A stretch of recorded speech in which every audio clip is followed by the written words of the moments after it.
So your patient is a runner and has shin pain. Is this due to medial tibial stress syndrome, shin splints, or is it due to a possible stress fracture? In this video, we'll dive into some key clues so you can find out the answer. So of course, it's really important for us to be able to identify if our patient has a stress fracture of their tibia. So in this video, we're going to dive into some of the key risk factors, some of the key tests you can use to try and work out whether or not your patient has a stress fracture. First of all though, what is a stress fracture? So a stress fracture occurs when skeletal bone fails to withstand the loads going through it, which may occur during running, gymnastics, or any high load activity. It is thought that the repetitive overuse mixed with inadequate recovery are crucial factors that result in fatigue and the subsequent failure of the bone. So with that in mind, what are some of the key clues that we can look out for in our patient's history? So as per the definition we've just looked at, we're listening out for some kind of repetitive overuse of the tibia in our patient's history. Running can naturally be an activity that influences this, but also don't forget jumping activities, which clearly will put a lot of specific force through that tibia. In terms of the location of our patient's pain, when they have pain at the medial tibia, this is more likely to represent medial tibial stress syndrome. When our patient has anterior tibial pain, this is more likely to be in keeping with a stress fracture. We also expect pain with a stress fracture to be very focal, pain in a 1 to 2 centimeter area, more pinpoint in its location. With medial tibial stress syndrome, we expect a more diffuse pain, spreading over a wider range, perhaps 5 centimeters or more. Naturally, your patient will report pain with weight-bearing activities. However, impact activities, like jumping or hopping, will also aggravate their symptoms. Look out for this in our special test section later.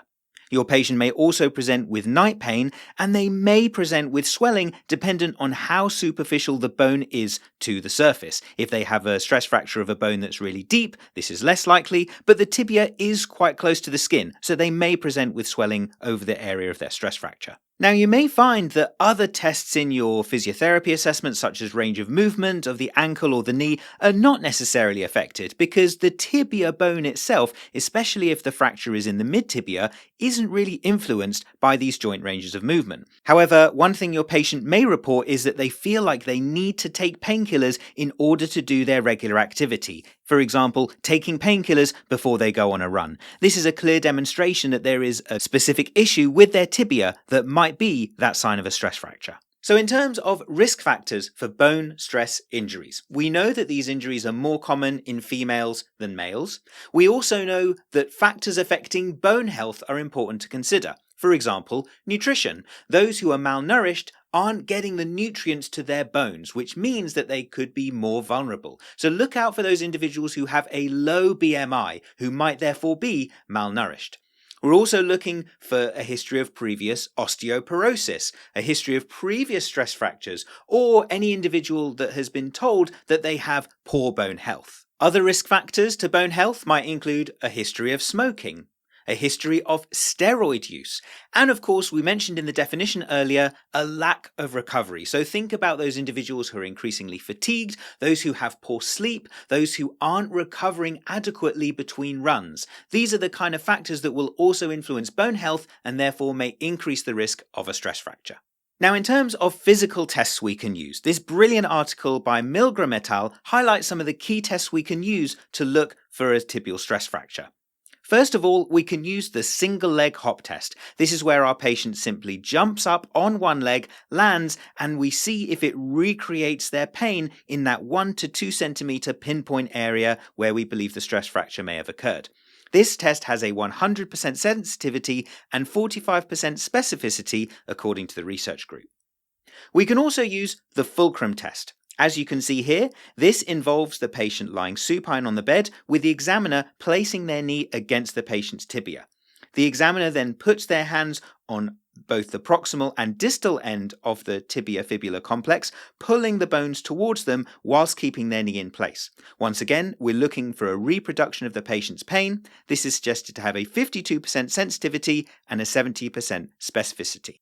And the other key test to consider is once again pain on palpation. As we said earlier, we're looking for a 1 to 2 centimeter focal area of pain when we're thinking about a stress fracture, where pain spreading over a more diffuse 5 centimeter or more radius is less likely to indicate a stress fracture. As you can see from Milgram et al.'s stats, there is varying sensitivity and specificity, so therefore it's useful to use these tests all together as a cluster rather than individually to confirm your diagnosis. So if you do think your patient does have a stress fracture, what are the next steps you can take? Well, first of all, you should consider referring the patient to see an orthopedic consultant for their expert opinion and management steps. Now, in terms of imaging, it might be that consultant orders an MRI scan rather than an X-ray. Wright et al. Have suggested that an MRI scan is much more accurate at diagnosing tibial stress fractures rather than an X-ray.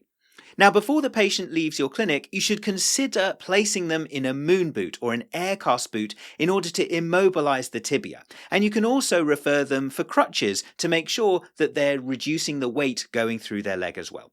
As always, local policies should dictate the exact steps you take, but those are some really good guides to start off with. I really hope you've enjoyed this video. If you have, please support us by smashing that like button and subscribe to the channel for all our best updates. Remember, we've got loads of information on our Instagram account @ClinicalPhysio and on our membership website member.clinicalphysio.com, where we've got webinars, articles and podcasts all relating to this brilliant subject. My name's Khalid. Thank you so much for watching. See you soon here on Clinical Physio.